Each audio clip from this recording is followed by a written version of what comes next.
Welcome to Pod of Thunder, brought to you by Blue Microphones. It's the recognized symbol of excellence in rock and roll podcasting. And guess who your host is today? Oh, who is it? Who could it be? Here's my buddy Andy. That's right. It's your buddy Andy. And as always, the other host of this program, ladies and gentlemen, there's only one way to describe him, and that is... He was a moocher, a card cheat, a country club golf hustler, a scumbag. He was, but he's not anymore. Ladies and gentlemen, put your hands together for the one, the only Chris O. Nah, it's like Marines and Playmates. Once a scumbag, always a scumbag. You're never not that. Same with, I guess, presidents would fall into that category as well. I was going to say that. Presidents, Marines, Playmates, and scumbags. It's a forever thing. Yeah, so. It's a great group to be a part of. Any of those be an honor. So, Chris, you're going to have to scoot down the buddy bench and make room because we've got a guest here today. Ladies and gentlemen, for the first time on Pod of Thunder, the one, the only, our favorite, Michael Cavacini. Michael, hello. Hey, guys. It's nice to be doing an episode with my former employees. That's right. Thanks for coming back. Sorry that didn't work out. It must have been one of those tax-saving investments or something that you just purchased and dumped Pod of Thunder. But either that or we're in the midst of filming an episode of Undercover Boss right now. He does have a mustache and a curly wig on. Rubber nose. Good. No, looking forward to it. This should be awesome. Obviously, long-time listener. You guys are always great and entertaining, and hopefully, the song today will make for an entertaining show. I hope so. Yeah, listen to him buttering up the hosts. He's a professional. He knows what's going on. Yeah, he knows what he's doing. This guy's rubbed elbows with some of the entertainment's elite. Yeah, you're the guy, in case anyone's been living under a rock for the last few years, you are the guy responsible for providing the Gene Simmons, Paul Stanley, Ace Frehley, and Paul Anka Pod of Thunder bumpers. So thank you again, sort of in person, as we're chatting and able to see you, but you can't see us, which is a fun dynamic that we should probably let the listeners in on. It's kind of, I feel like a voyeur, like a creep.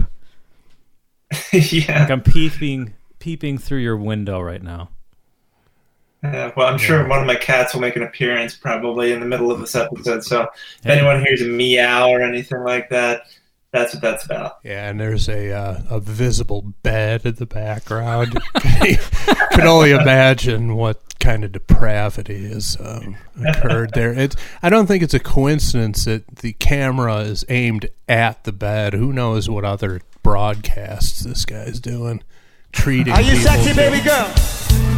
Hell yes. Shit. He's a star of the dark web, this guy, I'll bet. So, yeah, very special guest. Taking it to the next level here. Oh, you know what? Even better. I love Shane Bieber.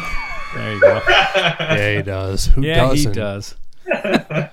There he is. It's 2019. Is there any other kind of beaver nowadays? Unless these chicks are going all retro on us. I don't have my finger on that pulse anymore since we stopped working at Playboy. I'm not up to date on the pubic stylings of women of the day. Another tragedy related to our no longer working there. Yeah, that was something I was an expert of for several years, and now I know nothing. Yeah, in fact, I did that feature for Playboy.com, the changing hairstyles. Oh, right. Yeah. The hierarchy of hair down there, I believe it was called. You might have to repost that this week. I don't know if I have the whole thing. I have the header graphic of it. It's pretty classic stuff. Some of my best writing. Description no about it. There was a description of every pubic hairstyle. Is that what it was? There's a different name for it, but, but the intro text at the top. Quality stuff. Yeah, there was a phrase in there, we combed through the archives. I mean, it just doesn't get any better than that. Well, I don't know, but I can smell her in the front. I recorded all of those voiceovers when I was in Nashville with my wife. So I was like on a trip, and I said, I'm going to get loud for a minute. Just, ignore this. She's like in the bedroom, and I got my iPad set up, and I'm doing like, look it up, look it up. Oh! And she's like, you got to cut that shit out. So people are trying to sleep, and you're like belting out these voiceovers because I'm like, oh, that take wasn't as good as it could have been. Let me do it again. So you had to sing again at full volume. Yell about shaved beaver. Yeah, I'm sure at the quality of hotel he was at, people are used to that sort of thing. Paper thin walls and whatnot. All right, Michael. So today we talked about, how are we going to do this? Are we going to do a random song? Are we going to pick a song? We thought one thing, and then you told us, you laid the hammer down. You said you're going to choose the song today. So we don't know what it is, Chris or Andy. Neither of us know. You are selecting this song, and I believe you said you would choose a song that you submitted from the listener submission list on potofthunder.com. Is that correct? I don't know that I actually followed the official submission process because, I don't like following rules, I suppose. But it is one that I did submit just through social media. Okay. Well, just as a warning for everybody out there, that is not the way to do it. Right, don't follow your me. Social media submissions will be ignored. Yeah. Unless you're Michael Cavacini, the correct way to do this is go to potofthunder.com, click submit a song, goes on the master list, and then typically we choose from there. So do that now. And in the meantime, Michael, is there anything you want to say about this song before you reveal it, or are you ready just to introduce it? Your choice. Your call. Sure, I'll give a little tidbit. So this song is by an artist. It was my first concert. Was seeing this artist. Okay. And, the first time I heard this song, it was during his Unplugged performance, like listening to MTV Unplugged. So I actually never heard this version until after I heard that version. Ah, okay. Interesting. Kind of different, considering a lot of guitar in this song. Can I ask how old you were at this concert? Ooh, it was 1998, so I was like 8th grade. So how old are 8th graders? 13/14. Yeah. So that is the first time here in Philly that I saw him, and it was awesome. So, and this song is one of the ones that people love. What venue in Philly? Well, they kept changing the name of it because banks kept getting bought out by other banks, but I think at the time maybe it was the Core States Arena. Core States Spectrum? No, this is like the bigger venue. And then First Union bought it. And then you had, I think, Wachovia. Now it's Wells Fargo. So it's like the big arena where the Spectrum was the smaller arena. Okay. Yeah. So dig it. Okay. So this is a big-time arena rock show. Yep. And this song was in the set you mentioned. You'd first heard it on MTV Unplugged, and then you heard the full electric version on the occasion of your first concert. Yep. Well, okay. So some emotional attachment to this one I'm detecting. Always a good thing. Well, are you ready, Michael? Yeah, I'm ready when you guys are. All right, well then, without any further ado, let's turn the microphone over to Chris Jericho. Chris, hit it! All right, Hallon. This one's called Hot Leg. Off of Footloose and Fancy by Free the band by Rod Stewart. Ooh, Hot Legs by Rod Stewart. Whoo. Right. Okay, so cool that you mentioned the Rod Stewart Unplugged, because that was also a hit in our home as well.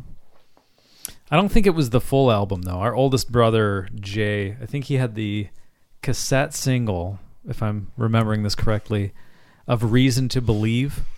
Yep, that was the single from the album. And then the first band that I ever was a part of, which was me, Nick, and this kid Josh, playing in Josh's bedroom, did a cover of Reason to Believe.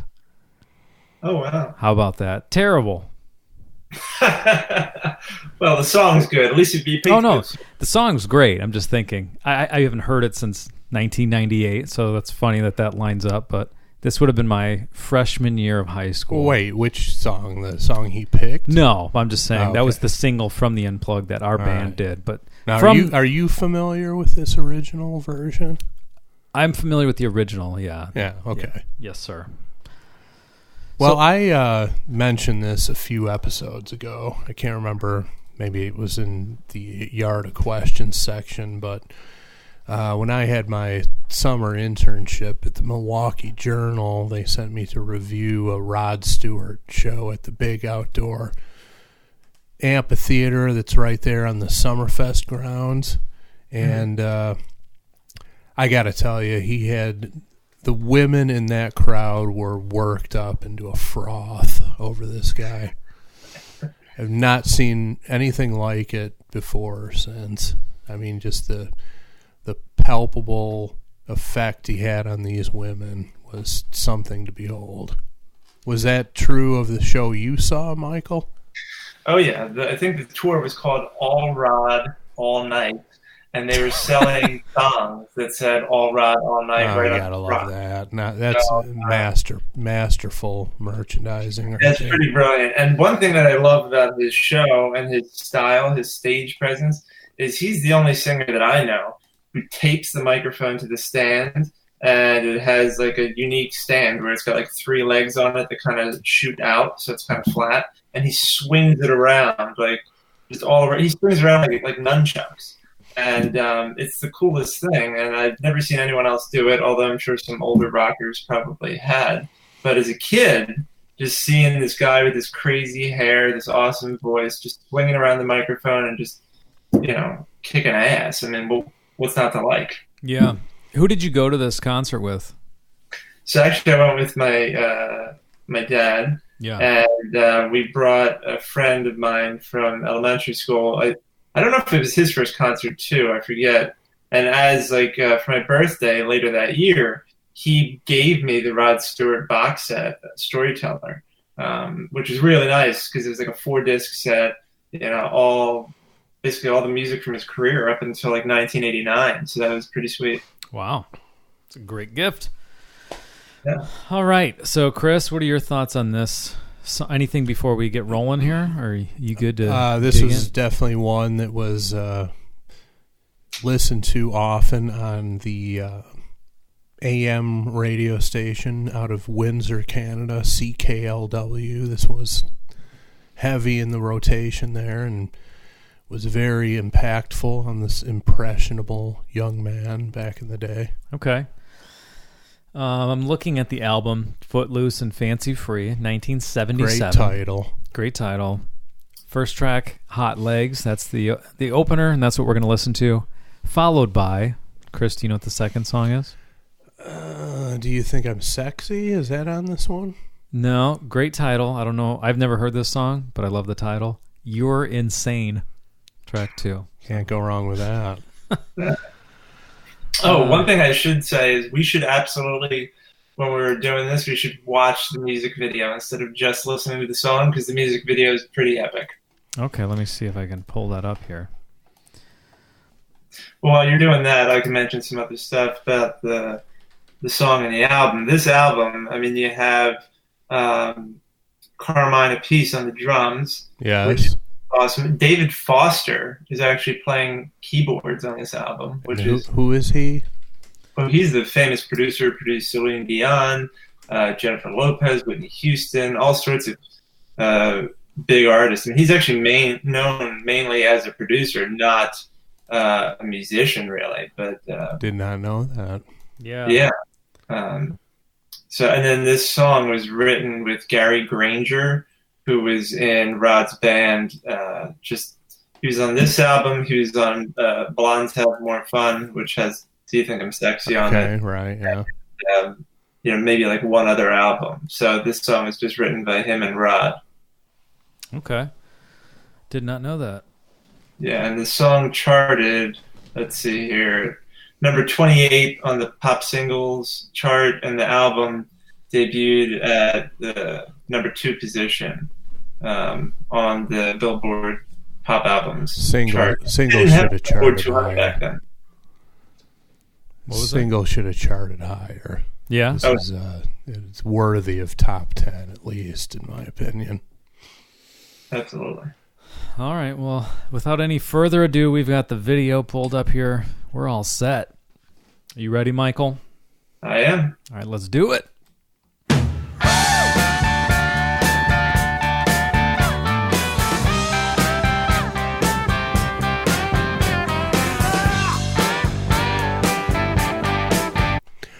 Okay, so you gotta love just the beginning of just someone, Carmine probably just slamming on a floor tom, a single floor tom shot to usher in the song. And then, of course, you have your very Stonesy, Chuck Berry style rock and roll guitar playing. Kind of a basic drum beat, but the tempo is just right to put you in the right frame of mind. So everything on point so far.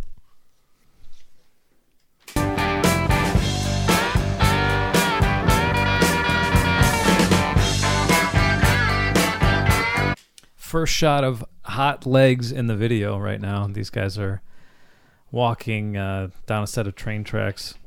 There's a woman. You just see her from like the hip down, bare legs. So, and they're approaching her.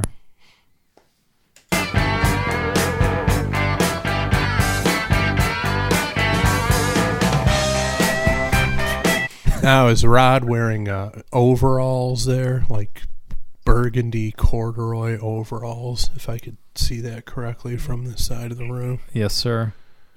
Not a bad outfit. Striped dress shirt, and of course the trademark hair. He came to make an impression on people to this video shoot, I think. And he's already smiling. Well, why would he ever not be smiling? Think about it. Yeah. Rod Stewart, the life that guy's led, unbelievable. So my understanding of Rod Stewart was more of like, probably began with the Unplugged, but I never went backwards other than just occasionally hearing something. You know, I've heard this song and I've heard a couple of the other hits, but it was like, okay, he's the Unplugged guy, and then he did all the, what was that, the American Songbook or whatever, those albums. Yeah. So I know that stuff. So I always thought of him, this is going to be like sacrilegious, so... Not really, but go on. I know where you're headed here. I thought of him as more of like an adult contemporary type of singer. That's understandable. Yeah. He reinvented himself several times over the course of his career.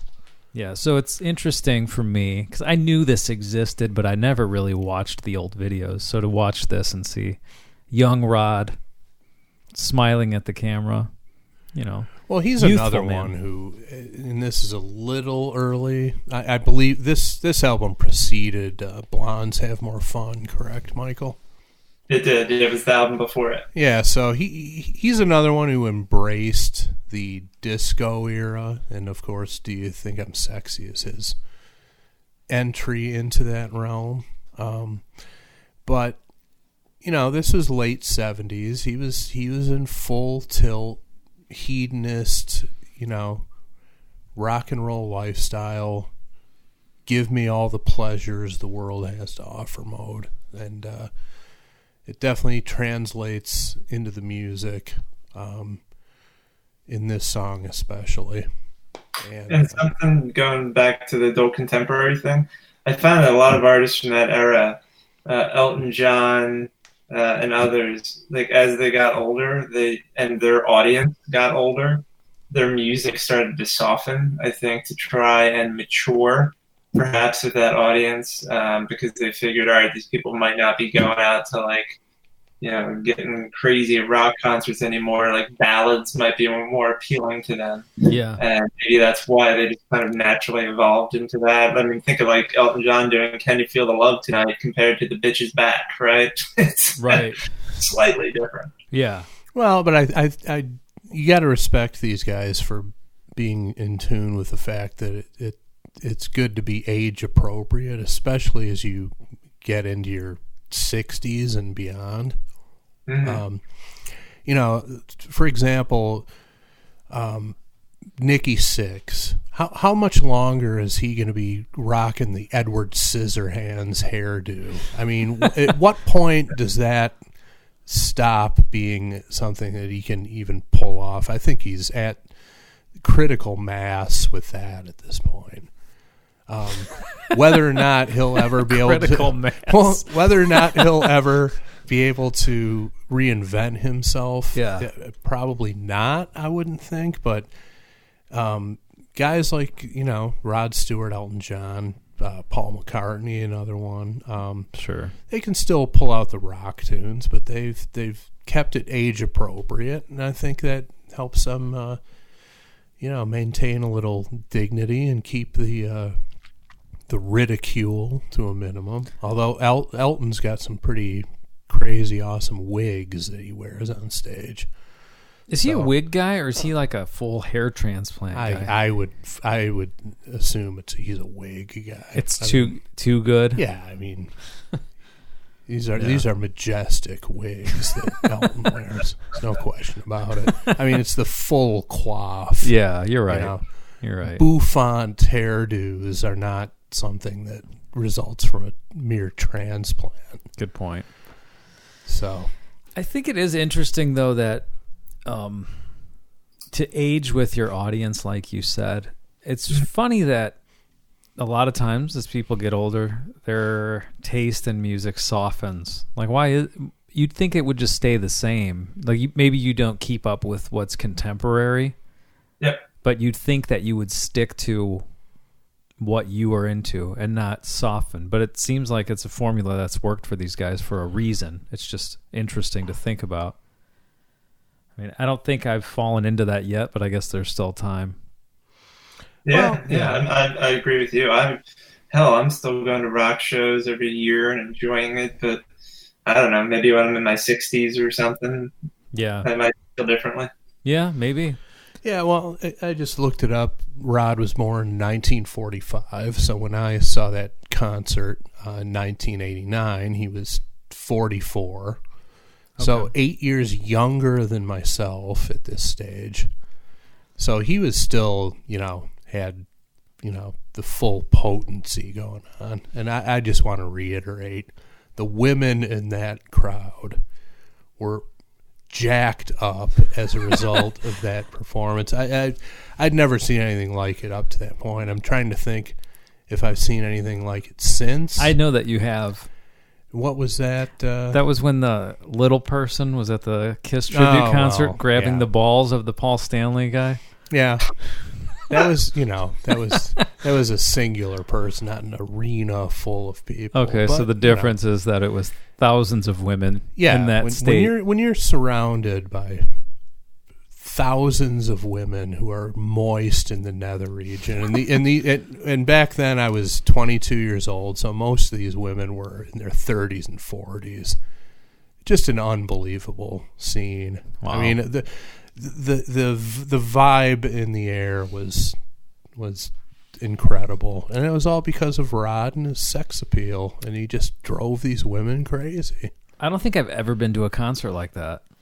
Oh, well, you haven't lived, my friend. Yeah, I mean, it's something to behold. I can't think of any. I mean, obviously there are women interested in performers at every concert, but I mean, to that level, yeah, I don't think I've seen anything like that. Well, like I said, it surprised me, and I had never experienced anything quite like it before. So, how was it when you saw him, Michael? That would have been another 10 years later. Yeah, well, I mean, it was pretty awesome, but I mean, if I had to pick one artist where there was that kind of a reaction, it was Barry Manilow. Really? Even his, late 60s, I remember seeing him, and he would be singing two things that stuck out. One was during Weekend in New England, he sings this line, "When can I touch you?" And then he pauses because he knows the crowd's going to react. And, all these women are like, "Right now." Oh, wow. I remember one woman said, "I love you, Barry." And then this guy, jumped in and he's like, "I love him more." Wow. Yeah, that's what I was about to say, that individuals of both genders were secreting fluids from their nether regions that night. There can't be any question about it. Yeah, if you're openly gay and women still want to sleep with you and don't care, you're doing all right. Exactly right. The quintessential crossover artist, Barry Manilow. All right, well, let's keep rolling with Rod here.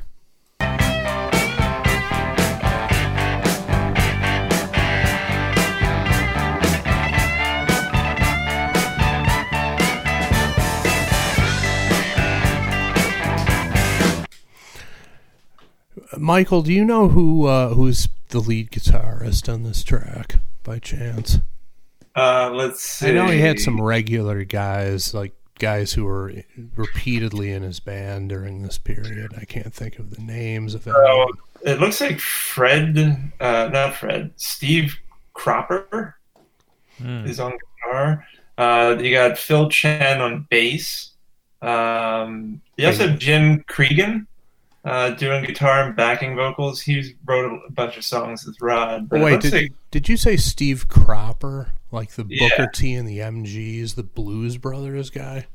Yeah, right, exactly. Jeez. Booker T and the MGs. Well, whoever it is, when I heard this guitar playing, this was 2 years before I finally broke my dad down and got him to buy me a guitar and let me start taking lessons.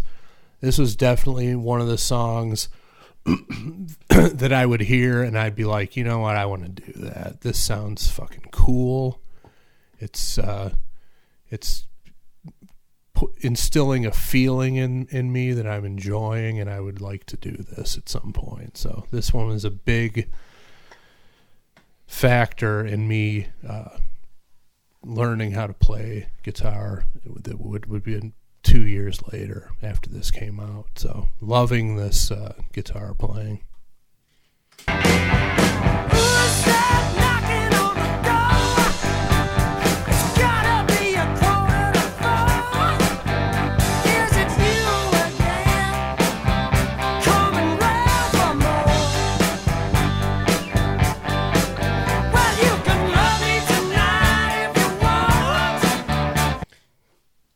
Great voice, obviously. Oh, God, I mean, that's what Rod Stewart is, the voice.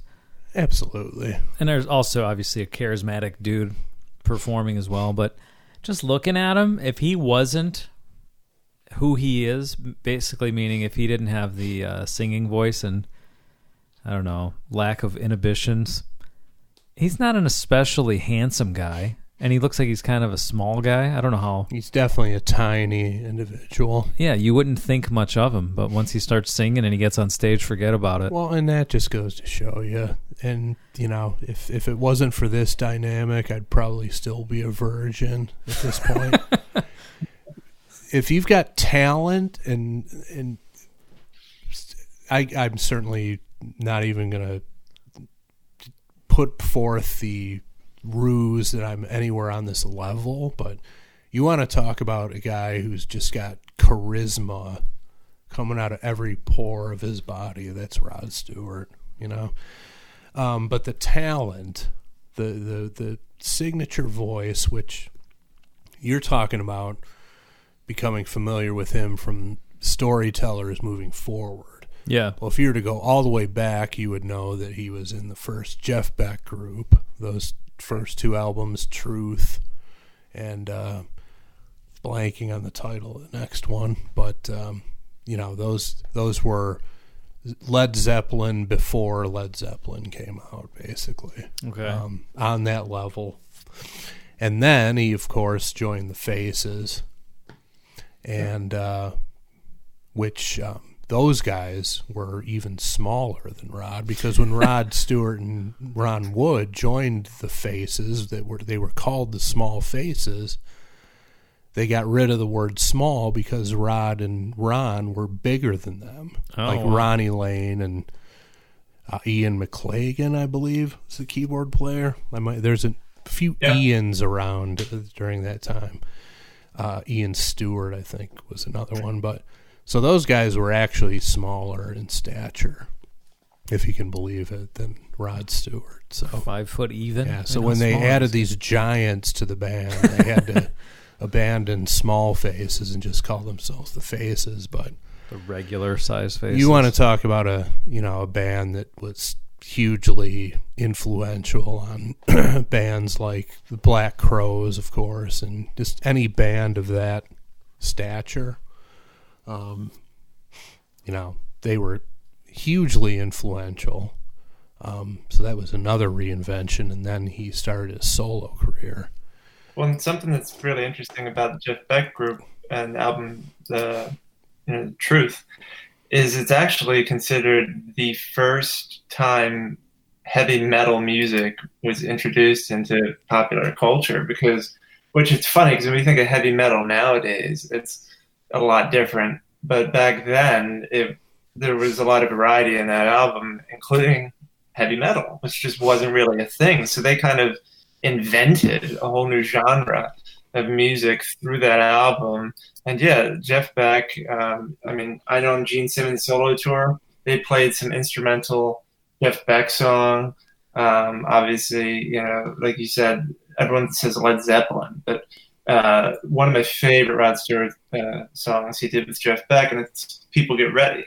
Obviously, it's a cover song. And the guitar in that mixed with his voice, it's just amazing. And they've been talking for years about getting back together and doing an album, Rod and Jeff.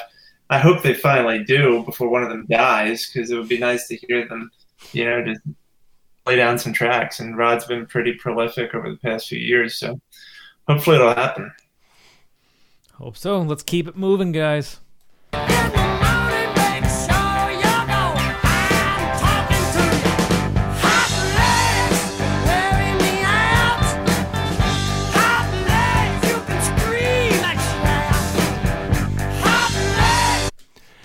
Okay, now, 10-year-old kid, or actually,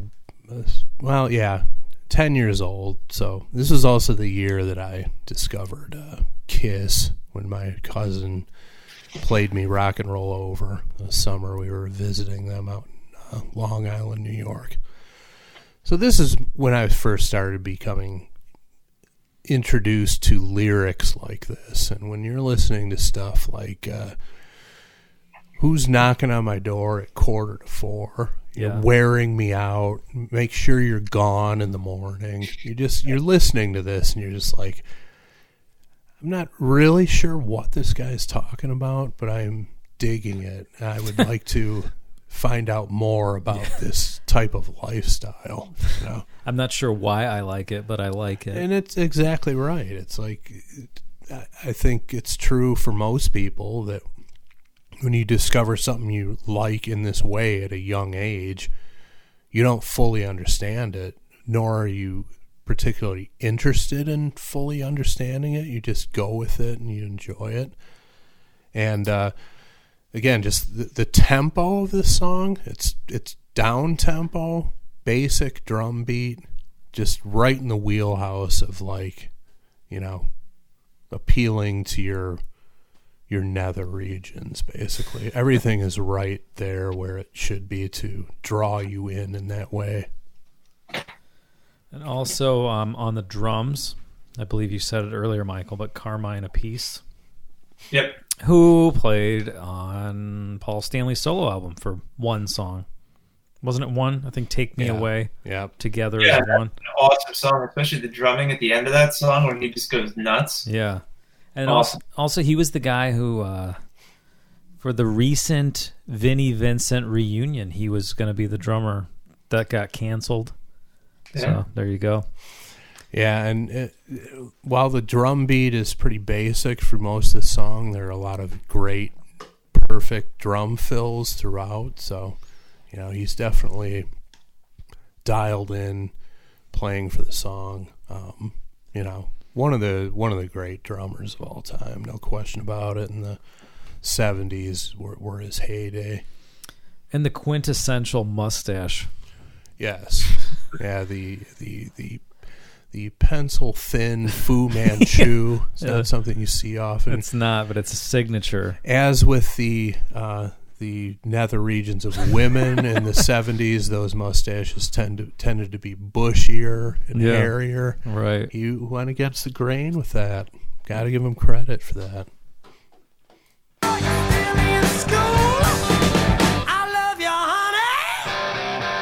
Hang on a minute. Did he just say what I think he said? Right when I hit play again? I don't know. He did. So I'm going to give you that chorus one more time, guys. He said, "Hot legs, you're wearing me out. Hot legs, you can scream and shout. Sorry. Yeah. Hot legs, are you still in school? Yeah. I love you, honey." Mm-hmm. Yikes. See, these were different times. You had the, Christine 16. You go all the way back to Maybelline, all this stuff. It's like, dudes were fascinated. If it wasn't a legitimate fetish, the whole sexy schoolgirl Halloween costume would have never come into existence. Yeah. I love shaved beaver. Yeah. It's obviously that sort of fixation has gone out of favor, probably for the best, but it was a legitimate thing for a long, long time. One of the greatest works of literature, Lolita, is all about it. Yeah. So, it was just something, a recurring theme in rock music. Yeah. If you put a song out like that now, you know what people would say about you? How dare him? How dare him? Well, that's where that would start. Then your career would be over, and you'd probably be locked up and all manner of things. But maybe they would say, And I can't do it! there you go. Enough right. of that. So, bring it back a little bit, and I want to listen to the breakdown completely through. All right, I'll go like 10 seconds back. Not that you don't have to go that far back. All right. Whatever. Here we go. 5 seconds. In school, I love you, honey. All right, so that lick after he says "I love you, honey," the ba-na-na-na-na, that was another one that I heard that, and I'm like, that sounds so fucking great. Yeah. I want to do that one day. I want to learn how to do that. I want to do it over and over again.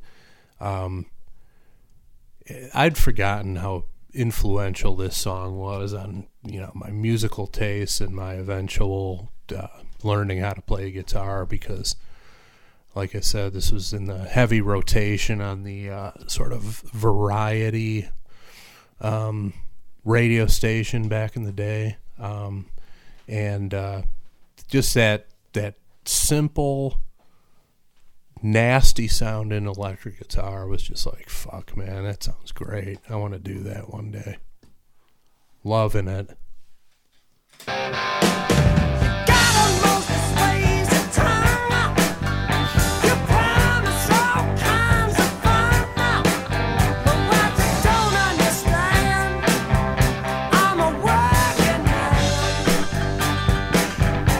Chris is laughing. I just love it. The implication there is like, bitch, I got to get up in the morning. What do you got in store for me here tonight? What was the first line that ends with a ton, he said? You got a most persuasive tongue. Oh, that works, yeah. You promise all kinds of fun, but what you don't understand, I'm a working man. Now, that could also mean that she's expecting to be bankrolled to some extent. That could be it. He's on a working man's wage and can't necessarily swing that. So yeah, I think he's thinking that the pleasures this woman is promising are going to come with a price that he can't afford. And this next line, I never understood when I was younger what the hell he was singing, because the line is going to need a shot of vitamin E, but because he's Scottish, he doesn't say vitamin like vitamin. He says vitamin. So I'm like, what the hell is he saying? Okay. So listen out for that. Okay. Gonna need a shot of vitamin E by the time you're finished with me. What a great line. I'd forgotten about that. Gonna need a shot of vitamin E by the time you're finished with me. How great is that? This is awesome. What does vitamin E even do? I don't know. Energy or something? Wake you up? I don't know. Michael, are you familiar with vitamin E? Makes you recover from a deluxe ball draining, maybe. Replenishes the sack. Vitamin E benefits. I'm sure that's something we've never done on this show before. Well, it may prevent coronary heart disease, support immune function, prevent inflammation, promote eye health, and lower the risk of cancer. Wow. Jeez. Just general vitamin that you need. I guess maybe he after sleeping with her, he's on the edge of having a coronary, so he needs some vitamin E to bring him back from the brink. That makes exactly sense. Right. Almost like the adrenaline shot to the heart that was administered in Pulp Fiction. Same deal. Fucked literally to death and then brought back to life by vitamin E. What a great... I'm going to need a shot of vitamin E by the time you're finished with me. Again, you're listening to this as a 10-year-old and you're just like, I don't know what he's talking about, but it's making me feel good and I want to learn what he's talking about. Yeah. I want to experience this. And I don't think he's just talking nonsense. There's something to this, and I want to find out what it is. Exactly right.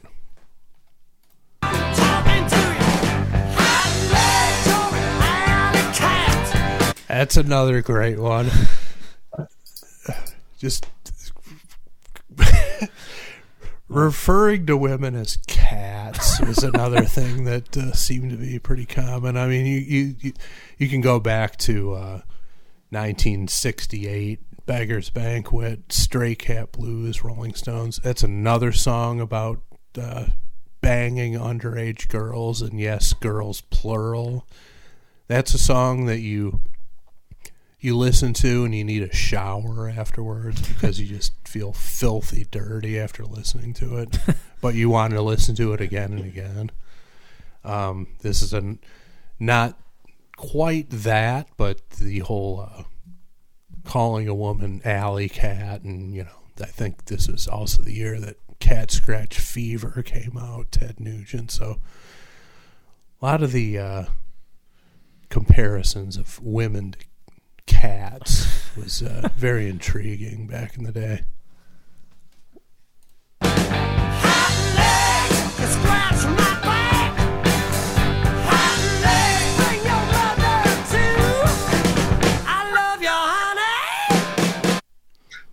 You heard that, right? Yeah, we sure did. Bring your mother too. Yeah. Because he did imply earlier that she might still be in school. Or at least he was curious if she was. Bring your mother too. Yeah. I mean, you just don't get this anymore. And again, maybe it's for the best. I don't know. Yeah. It's just not part of the culture anymore. And I personally, I think it's a bit of a shame. But whatever, and again, just you kind of cut it off in the middle, but that guitar breakdown I love was, in this case, accompanied by 4 snare hits.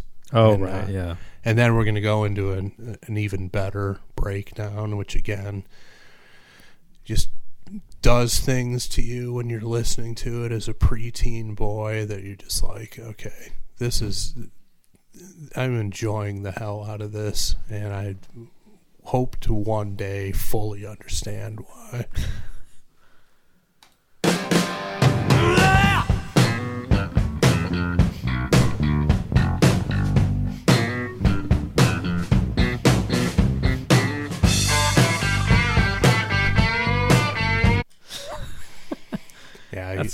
That's.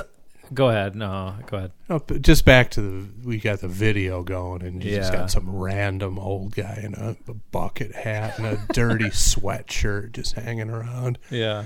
It's like, what could possibly be racing through that guy's mind? Well, also as they're pulling back the camera, first you just saw the guy, and then they pull the camera back, and you see that he's being framed between the women's legs. Yeah. So she's in the shot too, and he's just staring, leering at her. Yes, he is. He's not going anywhere. No, why would he? No. What else is he gonna do? Go play checkers somewhere? This is a better option for him, I think.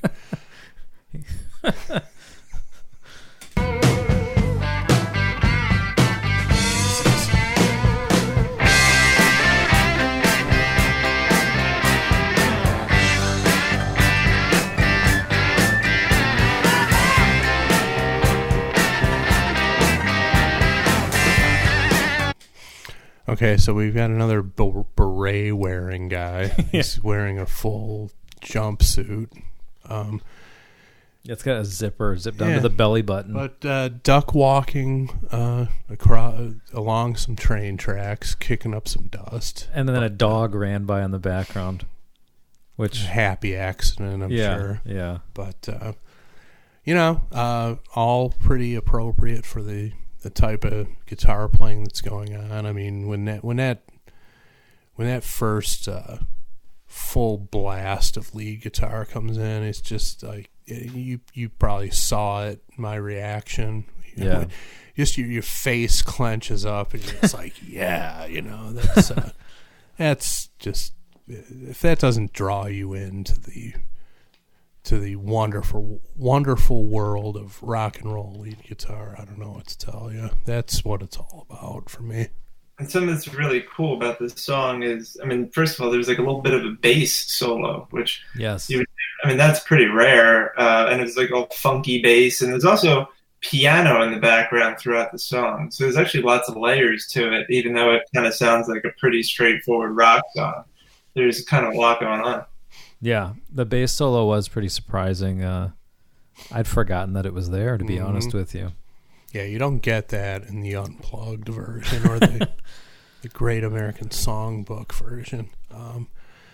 I'm sure he busted this one out when I saw him in '89, and I'm sure it was very instrumental in whipping all of the women in attendance into an absolute frenzy.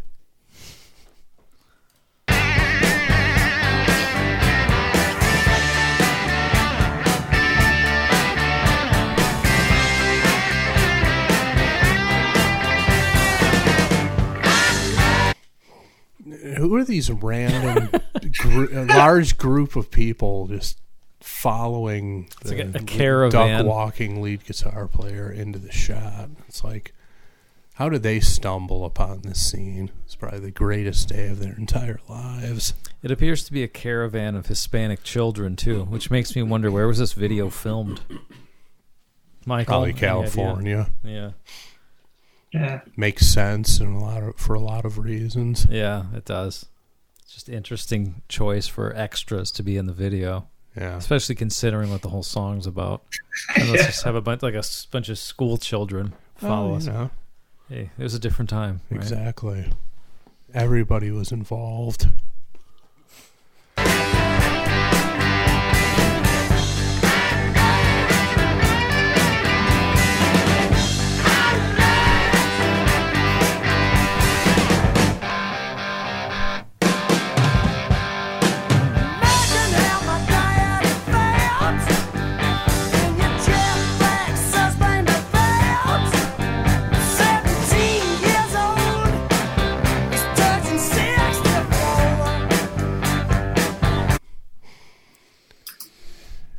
Amazing stuff. Now, what was the first lyric? Imagine how my daddy felt. Yeah. Yes, it was. In your jet black suspender belt. Right. Then 17 years old, touching 64. It says he's trudging 64. I got 17 years old. He's touching 64. All right, touching's probably better. So is he getting his dad involved in this sort of tryst? What's going on here? Well, yeah, you got her mother, his father. I don't know what's going on. Yeah. It's a family affair. Everybody's involved. There's dogs, children, old man that should be playing checkers, old wise man. It takes a village. Young Hispanic kids with interesting T-shirts on in the background. I was trying to see what was on the various T-shirts. I Yeah. couldn't really tell. No. Very strange. But, yeah. Not sure what's going on, but it sounds like a cross-generational orgy to me. Which, again, was a calling card of the 70s. Doesn't happen anymore, probably. No. It takes Probably for the best, but who's to say? It took a village to make Rod ejaculate in the 70s. Yes, he did. You know? And it was Rod and or Bowie who were the subject of the famous rumor that they had to be rushed to the hospital and have semen pumped out of their stomach. On any given day, it could have been either Rod Stewart or David Bowie. Flip a coin as to which one you were going to get that day.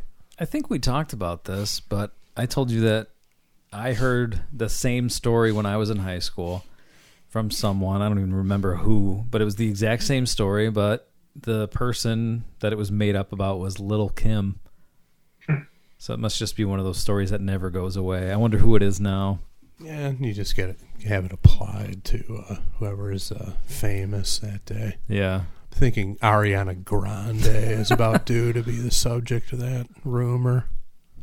She's about due to not be constantly in my Twitter feed every day. Yeah, well, unavoidable. She's headlining one of the nights at Lollapalooza. What the hell? Yeah, we've talked about that in the past, but it's beyond whatever it once was. Yeah, so to complain about it absolutely. at this point, it's a waste of time. It's not, alternative indie rock that's supposed to be hip and underground anymore. It's just a big-ass music festival. Yeah, and whoever's going to draw the most people, which makes sense. Yeah. You got a business to run. I'm not mad at it. It's just it's just funny.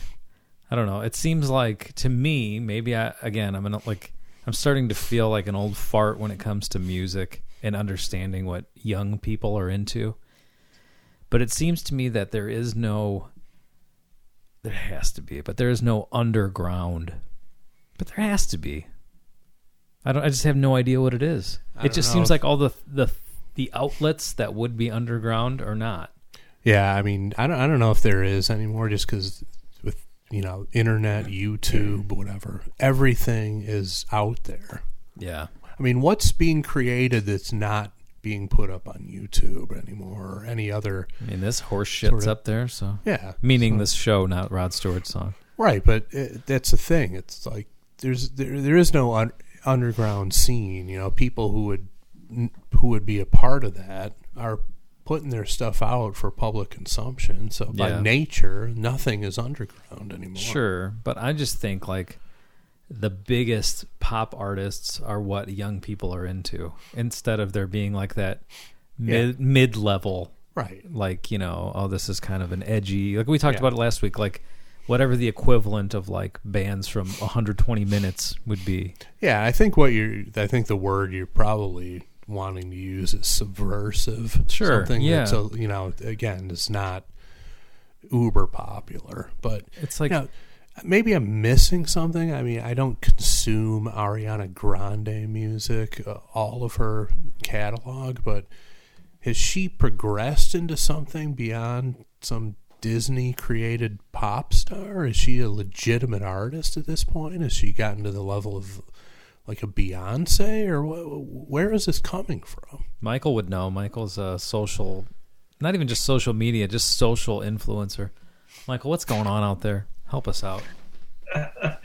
That's the thing is with music nowadays. You can be in your own bubble, which I usually am, just because you can listen to whatever you have on your phone, your iPod, Spotify. You don't need to worry about that annoying music that's on the radio, because you almost create your own radio now. Yeah. So I mean, my wife, she does like Zumba classes and whatever, so she's dancing to this, modern music. And obviously when Despacito came out and all that, I heard it like incessantly. So there's certain songs where, to me, a lot of these artists, especially the female artists, I can't tell who's who.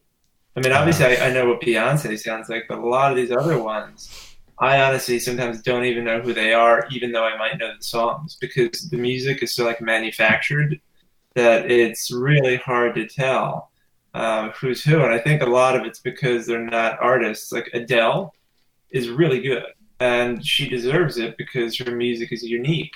Same thing with Lady Gaga. She's awesome. And that's the thing. You can tell when you have people like that compared to just, this cookie cutter pop music where it's just totally homogenous. I knew you'd give us a good answer. You got it all figured out. Pretty much nailed it. Of course. Just print that, beam it out. Anytime you're looking for the right answer, just play that back, and you've been informed, you've been educated. That's that.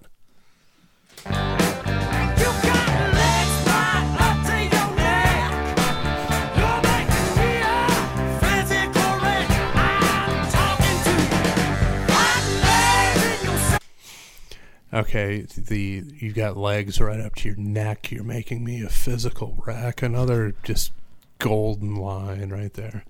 And also, you're getting a little bit more audible saxophone come in. I mean, it was always there, but now it's being kind of brought up in the mix. I'm wondering if this is the late great Bobby Keys on the sax. This is something that he would be in his wheelhouse. Having played for the Stones throughout the 70s and most of the 80s as well. This is definitely his style. So the person on sax is Phil Kenzie. All right, that works too.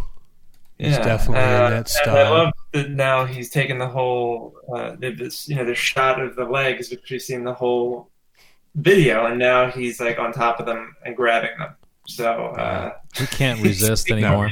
The legs that are prominently displayed in this video. He's gone 3.5 minutes without touching them. That's a world record for him. Yeah, he's giving in to his baser instincts, which lesser or better men would have done it a long time ago. So impressive restraint from Rod.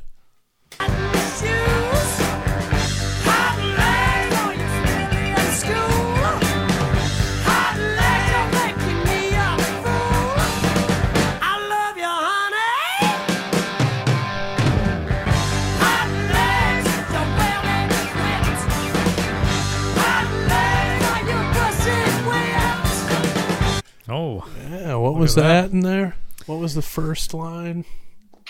I swear he's saying hot legs or you pussy whipped. The second one for sure, yes. What was according to what I'm looking at, it says, hot legs, you're well equipped. Hot legs, oh, your pussy's whipped. I don't know about that, but it's definitely said pussy in there. What do you got, Michael? You got different lyrics. Yours are probably actually, right. I don't. Let me see. Satin shoes. Are you still in school? You're making me a fool. I love you, honey. And then the next lines I've got are hot legs, making your mark. Hot legs, keep my pencil sharp. Keep going. Keep going. Further down. Yeah, he's pretty much rattling them off at this point. All the double entendres and whatnot. Yeah. Keep my pencil sharp. That's a great one. That is a great. Almost every lyric in this is a classic. But these are the lines you need to try out at a bar. Yes, we'll after we're done recording, we'll slink off to the Bullpen Luxury Sports Bar and try some of these lines on the local women. See how it works out for us. We'll Skype you in, Michael. Yeah, you can try it out too. Exactly. Well, it's safer to do it through Skype. Yeah, that's true. Yeah, especially around here. You're not kidding. I don't know if you get a drink thrown on your iPad, though. That might be worse. Let's keep it rolling here. A little bit, like about 30 more seconds to go. But I think we're just fading out as they ride around on the hood and roof of a vintage pickup truck.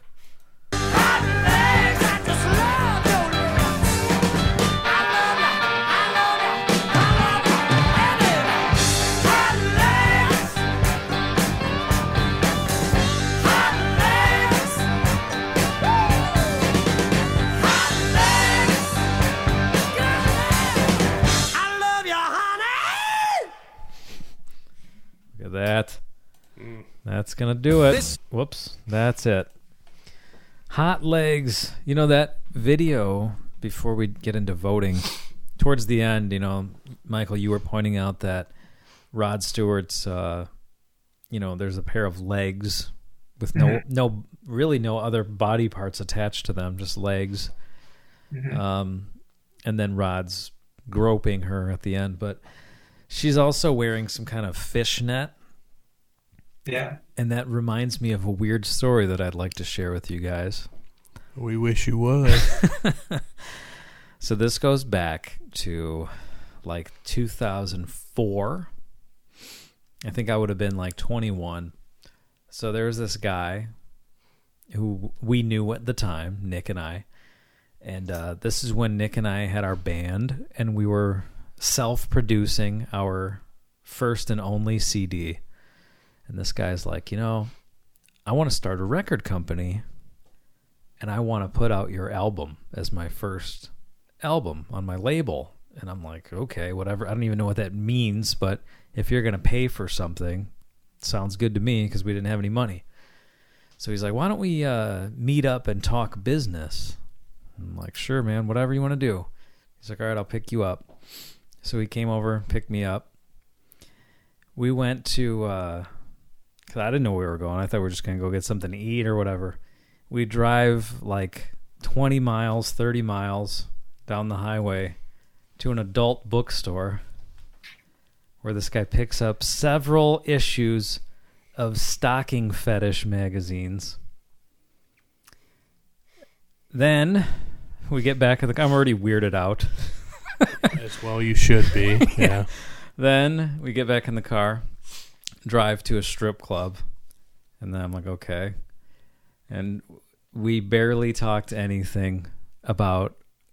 He knew nothing, which I'm not mad at the guy for it. I mean, obviously he was saying he wants to try to start a record label and put out an album. But he had nothing. It was like him just asking me questions about, like, how do we do this? And he had nothing to offer. And then nothing ever came of it. He dropped me off and went home. But that is the first and only time that I've ever experienced the world of stocking fetishes, other than maybe this video. This is probably a classic in the stocking fetish world. I think this is the first time I saw fishnet stockings was in this video, and I'm like, wow, what are those? Because obviously it's not something you would see, you know, people wear it to work place. No, right. You don't see that every day. No, that was back in the era of pantyhose, legs, and whatnot, keeping with the theme. Yeah, but, and the plastic egg. Yeah. So, interesting. So, how did you meet this guy? What? He was friends with Nick. Oh, there you go. That explains everything. Say no more. Yeah, that explains everything. Friends with Nick. Yeah. No more explanation necessary. Nope. All makes sense now.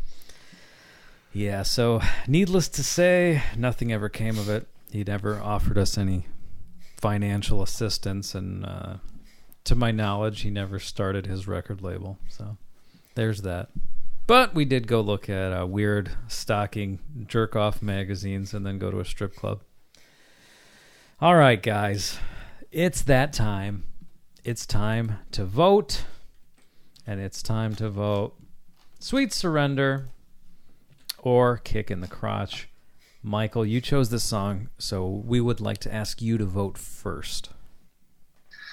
Well, I'm going to absolutely go with Sweet Surrender, and oddly enough, Rod did a song called Sweet Surrender on his Body Wishes album. Oh, man, I should have had that one ready.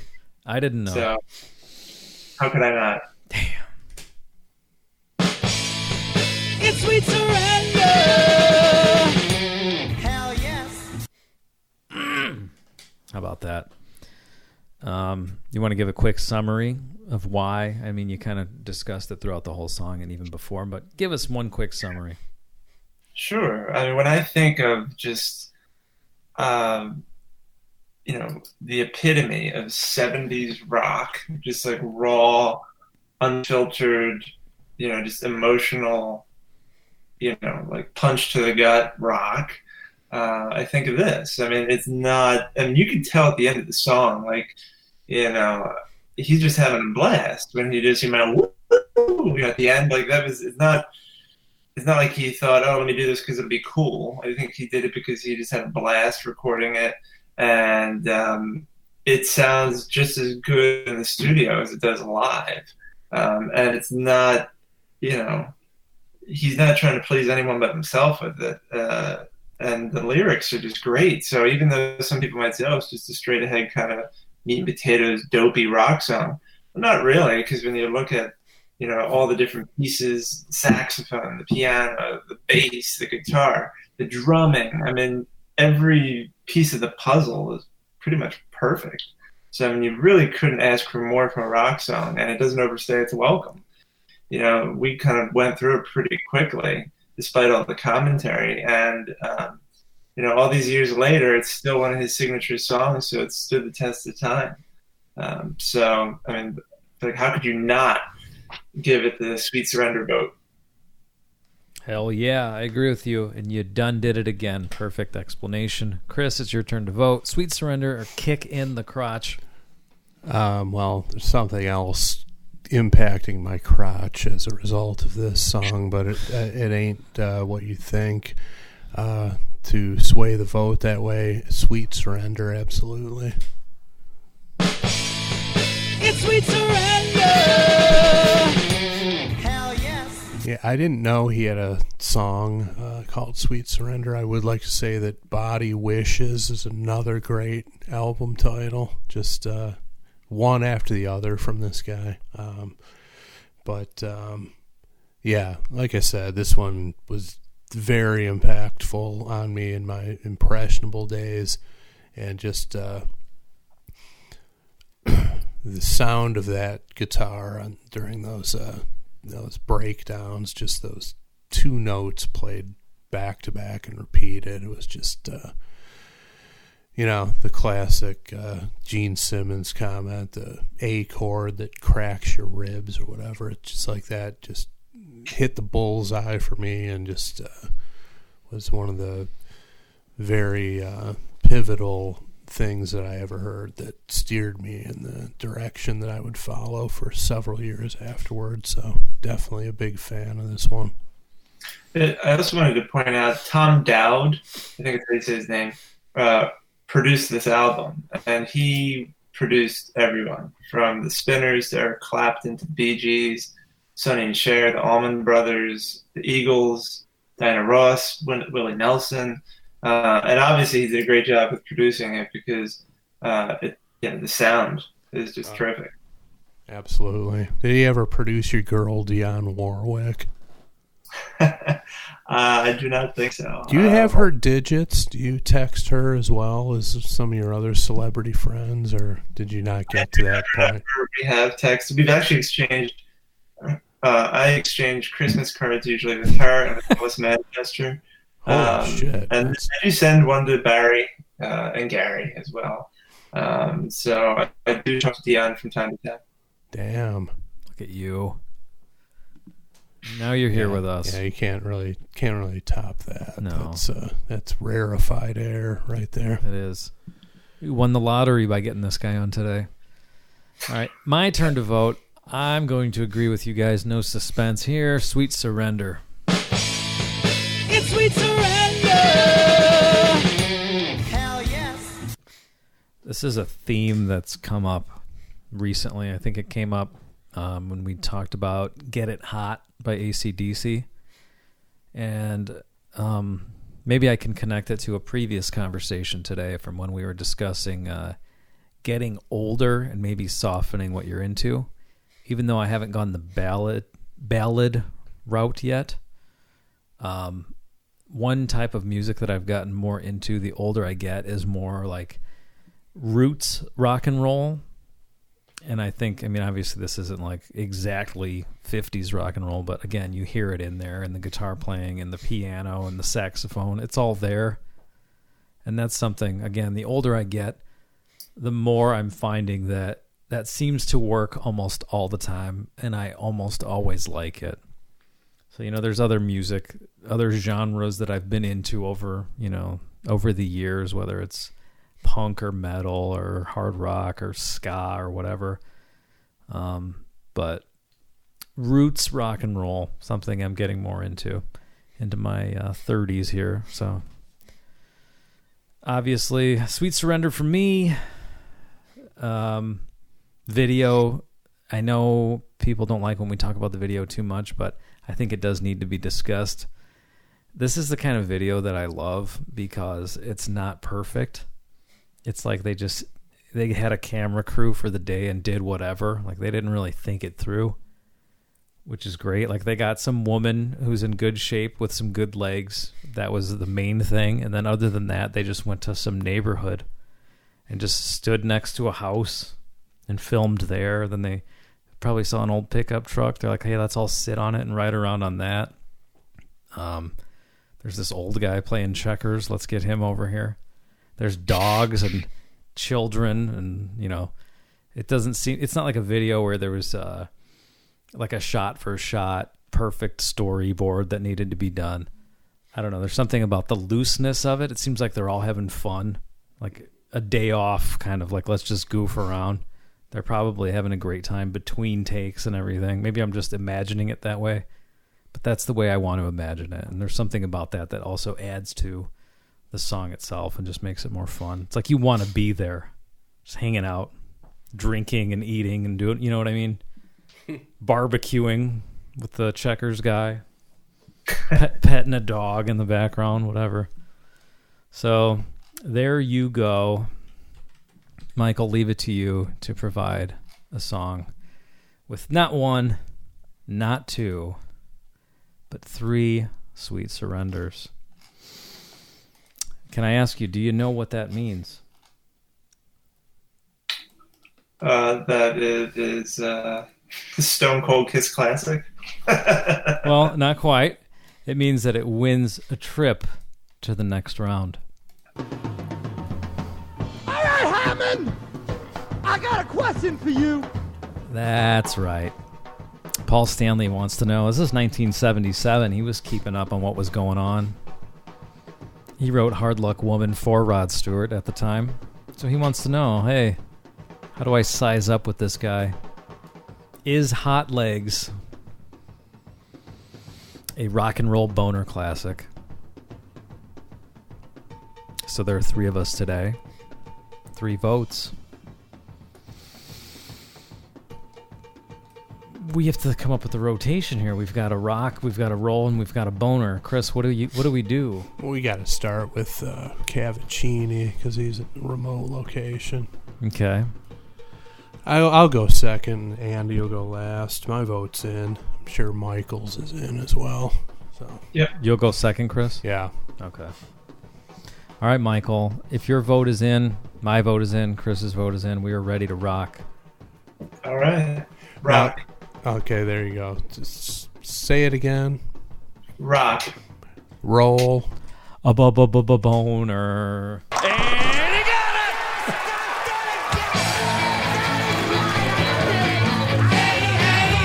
It's a rockin' the bone, yeah. Are you kidding me? Who do you think you are? I am. Get it right. Yes, goddammit, yes. Isn't that the first thing he says? Pretty much, yeah. Yeah. And that's an appropriate reaction. This is a gem. Yeah. Glad you picked it. I haven't heard it in a while, but was a huge favorite of mine back in the day.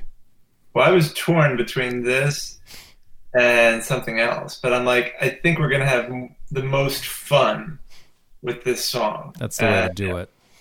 That's the way I went. Yeah, that's a consideration.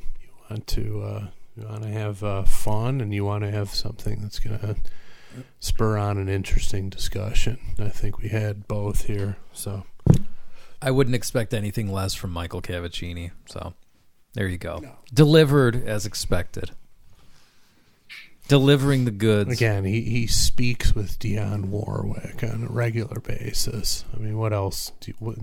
What else is there to say? I mean, who else can say that? Not me. That's big time. Yeah. Well, if anyone disagrees with us, I'd be shocked, but crazier things have happened. If you do disagree, we are sorry. That's just the fucking way it is. Deal with it. Another associate of Cavacini's, Mr. Paul Anka. Another tiny man, right? That picture of you standing next to him, he looks like he's 2 feet tall. Basically. Oh yeah, he's a tiny guy. Actually, when he started his show, he puts on a hell of a show. Oh god! When he came out, he was singing. I think he was singing "She's a Lady," the Tom Jones song, and he came out and he was like walking through the crowd, and then he stood up on this like elevated, stage type thing, and then I think it actually rose a little bit so everyone could see him, and then he just went right to the stage and like continued with the show, and I was like, man, like he doesn't have to do that. Right. But he just loves walking through the crowd, getting people, like whipping them up into a frenzy, as you guys like to say. And, even though he's short, he makes up for it in his stage presence, that's for sure. That's right. It's a drug for a guy like Paul Anka. He doesn't need to do it for the money at this point. He's decades removed from having to do anything for money. All right, Michael, question for you. Mm-hmm. Do we have you for a little longer, or do you have to go? Oh, no. Yeah, I can be here for a little longer. Would you like to participate in a Yardo Questions? Sure. All right, let's do it. Swing away. Yes, Chief.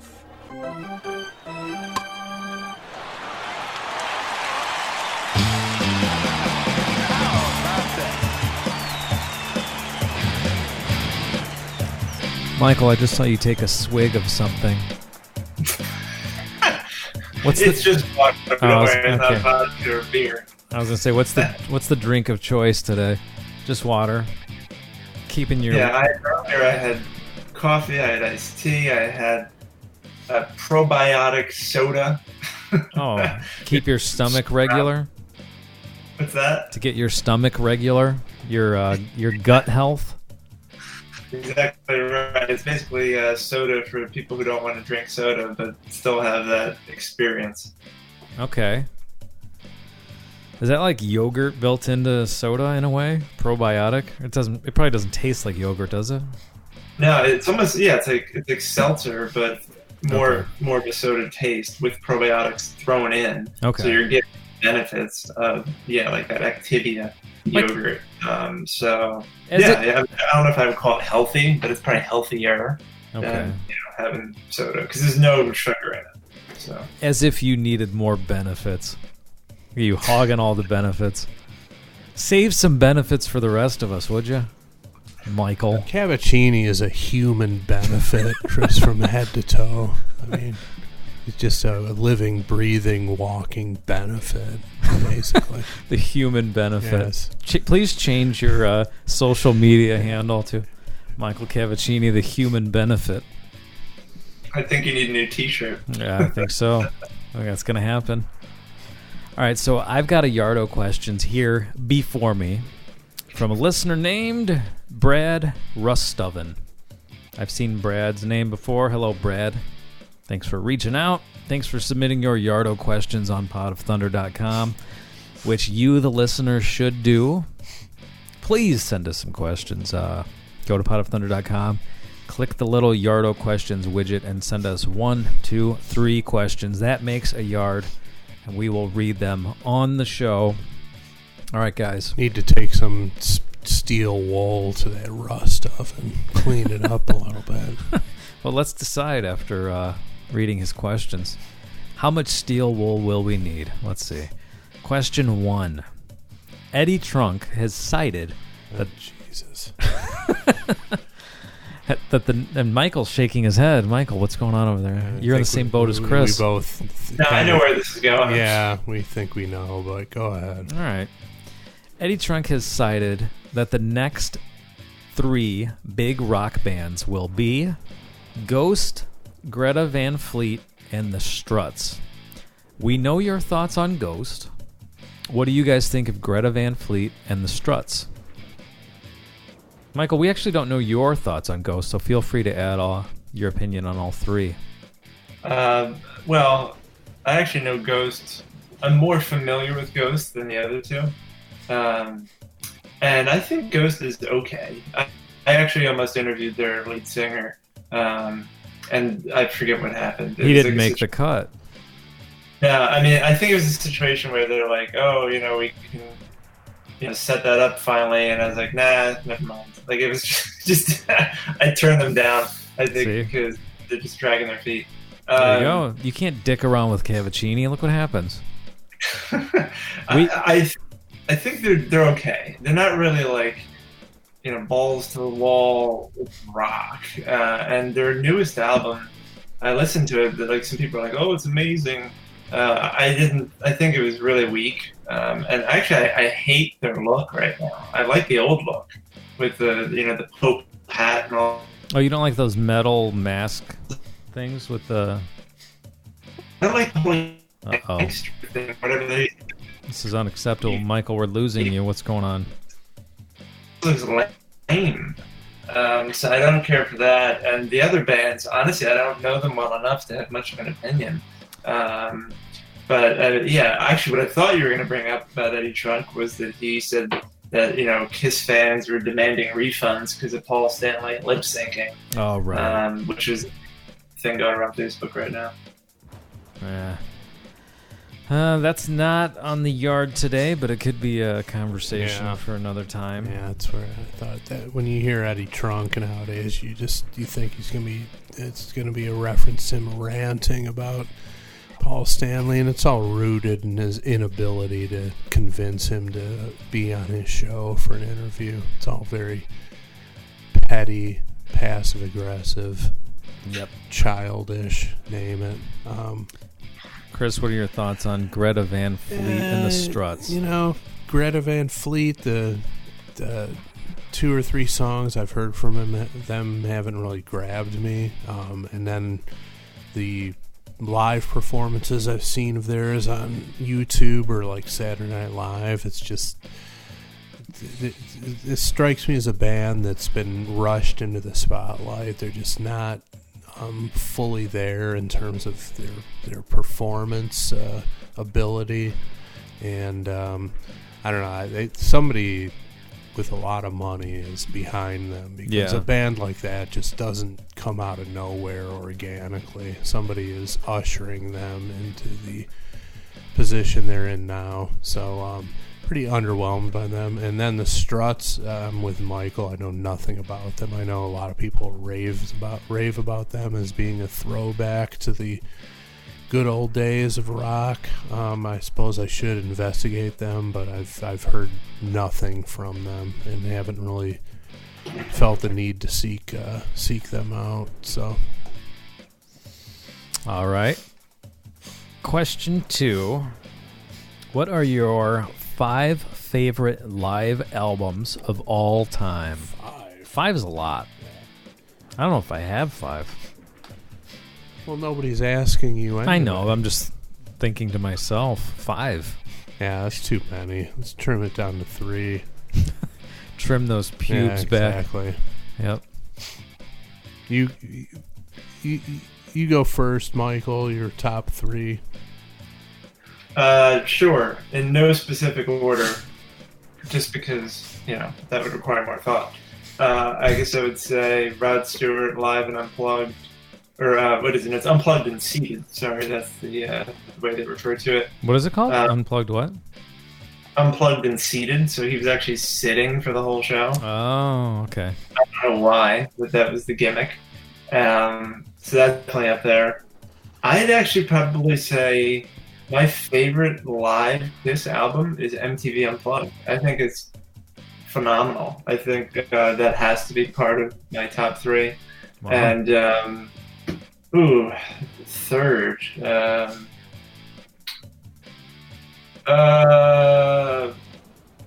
Well, just because it's on my brain right now, probably Dionne Warwick, Hot Live and Otherwise. Yeah, Michael knows all about the Otherwise portion of that. I'll bet. It's a really good album. Yeah, I'll bet it is. I'm going to have to seek that one out. What's the title of it? So it's Hot, Live, and Otherwise. That's a great title. Yeah, I'm going to have to look for that one. That's got to be good. There's no way that can be disappointing. The best track on that album is No Night So Long, which is, it was kind of like the single that was supposed to follow. It was the album after I'll Never Love This Way Again. And it was a top 20 song, but it wasn't like a huge hit like I'll Never Love This Way Again. But the way she ends that song live, it'll blow your mind. Yeah, I got to check this out. I'm all in on this. Everything about it is drawing me in. Chris, your top three? All right. Got to say Live and Dangerous, Thin Lizzy. Great stuff on there. I'm going to say Live Bullet by Bob Seger and the Silver Bullet Band. Being from Detroit, I kind of obligated to be a Seger fan, and was definitely in the DNA of any young rocker who was raised in the Detroit area as I was. And the third one that's coming to mind is one that I consumed a lot of in college and might surprise some people, but I'm going to say Y&T Open Fire. Really just a lot of incredible... it's a single live album, but every cut on it is just ripping and incredible versions of every song on there. So those are my three. All right, and question 3. As one of Chris's favorite countries, what are your 5 favorite Canadian artists / bands of all time? Jesus. Do you want to whittle Make down it to 3 again? Yeah. What the? How much fucking time does Rust Oven think we got? You know, why didn't he just say like 30 of each one? Your top 30 Canadian bands. Yeah, just sit here for 3 hours and list off things. Jeez, no wonder Nick quit the show. He saw this Yardo questions land in the inbox. He's like, I'm out of He here. didn't have time for this horse shit. So, yeah, let's take it down to 3. Okay. Michael, you want to go first or Chris go first this time? I only have one so far because I'm looking at a list of Canadian artists. So, Chris, you can go first. All right, Chris, I'm putting the pressure on you. Oh, jeez. 3 favorite of all time. All right, well, again, I'm just going to have to go with the obvious ones unless something occurs to me midstream, but I have to go with Rush. Definitely consumed a lot of Rush back in the day. Rush was my second concert ever. My dad somehow scored us 6th row center on the main floor on the Signals tour. Wow. So that was pretty cool. Next one, I'm going to say Triumph. I was a big fan of theirs back in the day, pretty much from the Rock and Roll Machine, the first album, all the way up through Thunder 7, and saw them on the Thunder 7 tour. They always had a great stage show and a lot of great songs, great guitar playing, good stuff there. Neither of those, well, Rush a little bit better, but Triumph hasn't really aged well for me. But yeah, I was a big fan of theirs back in the day. And then I'm going to say Bryan Adams. He's solid. He's another one who kind of went age appropriate with his music and got a little adult contemporary, but he had some pretty potent rock songs back in the day. And I believe he just recently announced a co-headlining tour with Billy Idol coming up, so that's pretty interesting. Wow. Can I tell you one that I'm surprised you didn't mention? Might as well. I'm probably going to be like, oh yeah, I forgot about them. Loverboy. Let's see. Yeah. I thought that was for sure in there, but I guess maybe not. Would they trump any of those 3? Loverboy would supplant probably Triumph. Okay. Now that I'm thinking of it, but yeah, I mean, Get Lucky is a masterpiece, and think we've discussed loving every minute of it. That's Yeah. another one. Great Yeah. title, all that stuff. The Kid is hot tonight. Yeah. It's a great Yeah. song. Yeah, you know what? Hot Girls in Love. Oh, don't get me going on that, man. If we were ever to do a video analysis episode, there'd be a mess in this room. That's all I'm going to say. I'd have to Skype you in from the bathroom. Yeah, you really would. It would be best for everybody involved. Yeah, good call on that. Loverboy is on my top 3. Triumph out, Loverboy in. Sorry, Triumph. Michael, you got 3 for us? Sure. So, Paul Anka. Paul Anka. Oh, Son of a jeez. bitch. All right, now who's out? Now, did you know that before you looked up the list, or? No. Yeah, I didn't know he was aware of Canadian. it, but I didn't think about it until I saw it. And I was like, oh yeah, that's right, he's Canadian. I did not know that. So yeah, I would say him, obviously. I'd say Robert Goulet. There you go. All right, okay. I didn't know he was Canadian either. Now, are you going to tell me that Dionne Warwick is Canadian? She is not. Damn. Actually, I don't have a third musician who's Canadian, but he didn't say musician. He said artist. Artist/band, but it could be an artist. Why? What do you have? Okay, I'm going to be really different about it and argue that a professional wrestler can be an artist because they put on an artistic performance. Oh, here we go. Okay. So I'm going with Bret Hart for my third one. I'm not going to argue with that. I take that. Artist, band / entertainer. That works. There you go. So the usual suspects, like of, are you a Rush fan at all? Do they do anything for you? No, I mean, I feel like they're a band where like I listened to them a little bit, to try and get into them, and nothing really stuck for me. But I don't know, maybe I just haven't given them enough of a try to really, take a deep dive into their material. So maybe I just need to revisit it. Or you might just flat out not like it. I mean, that's hard for a lot of Rush fans to accept, but it's not just an unconditional love that people have for them.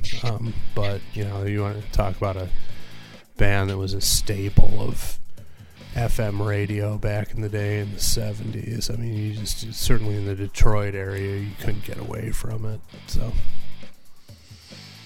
All right. Well, thank you to Brad Rustoven. Thank you for that Yardo questions. And again, you listening, please submit a Yardo questions on potofthunder.com. What else? The other thing I always want to plug. Send us your show intro clip. Yell Pot of Thunder into your phone. We're banking those. We've got several in the can. But however you want to do it, potofthunder.com for pretty much everything. But if you yell Pot of Thunder into your phone, email that to potofthunder@yahoo.com and we'll plug it in with the song. Michael Cavacini, thank you so much for joining us today on the show. Yeah, and It's been great, an honor. great song pick. This is one that I kind of forgotten about over the years, but this is definitely at the top of the list of the songs that I was getting into as I was moving in a different, better direction in my life, being drawn. Same year, 77, I discovered Kiss. They're all very pivotal, and this is a big one. So thanks for bringing it back on my radar. It fucking rocks. Love it. Yeah, no problem. I'm glad that you guys enjoyed it so much, and I figured you would, just based on knowing your tastes in music. And there's obviously lots of similarities between this kind of rock and what Kiss was, originally putting out. So it's a good straight ahead rocker. So if you like rock and roll, I don't know how you couldn't like this song. Exactly. Hey, Michael, how can the listeners find you online? Yeah, so obviously I'm on Facebook, but I have a website. It's michaelcavacini.com, so I'll spell that for you. Please so do. It's A, V as in Victor, A, C, I, N as in Nicholas, I.com. And on my site, you'll see interviews with all sorts of musicians, authors, book reviews. I basically write about whatever the heck I want. And also, share posts about crazy experiences I have. Like when I went to Atlanta a couple weeks ago and stayed at Diamond Dallas Page's house.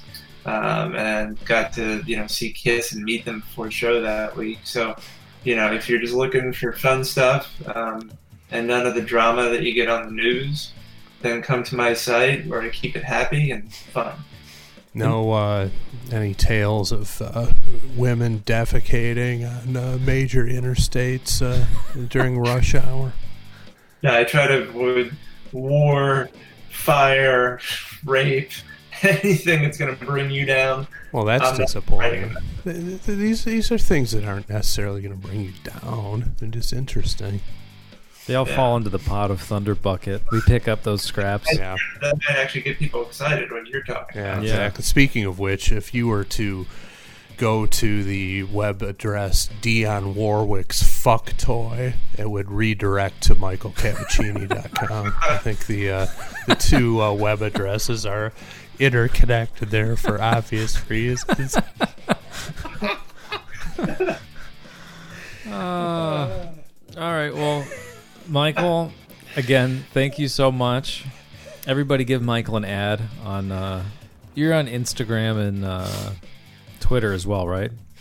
I am, yep, on both Instagram and Twitter. I believe my handle's M Cavacini. So yeah, and he'll be tagged in our various social media posts promoting this episode, so definitely check out what he's got to offer. Great guy. Hung out with him in person on the 2016 Kiss That's cruise. right. I forgot you guys have actually met in Hell person. Yeah. Wow. Yeah, and I got to meet you, Andy, and hopefully Nick at some point in the future. I don't know if I'm maybe at a future Indie Expo or who knows what, but we'll work that out. Hopefully we cross paths at some point. Yeah, it'll happen. It has to happen. Be a treat for me. Yes, So. it sure will. All right, Michael. Well, thank you so much. Hopefully we get to do it again sometime. Absolutely. Look forward to it. All right, man. Thank you. This is Michael Cavacini of michaelcavacini.com, and I hope you've enjoyed this spectacular episode of Michael Cavacini's Pod of Thunder!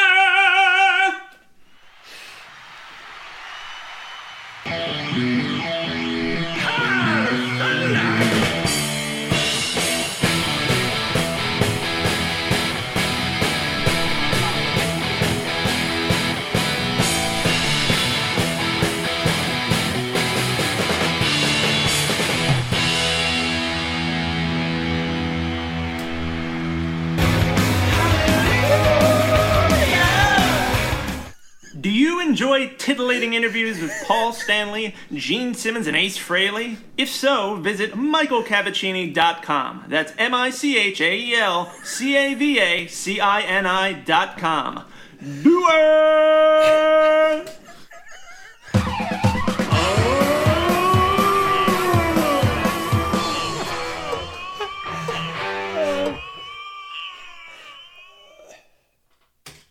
There it is. A barrage of clips. All right, Michael. Thank you so much, man. That was amazing. Thanks, guys. All right, we'll talk soon. Have a good night. That was awesome. Thanks. Thanks, you too. All right, see ya. bye-bye. Bye. All right. I think we did it.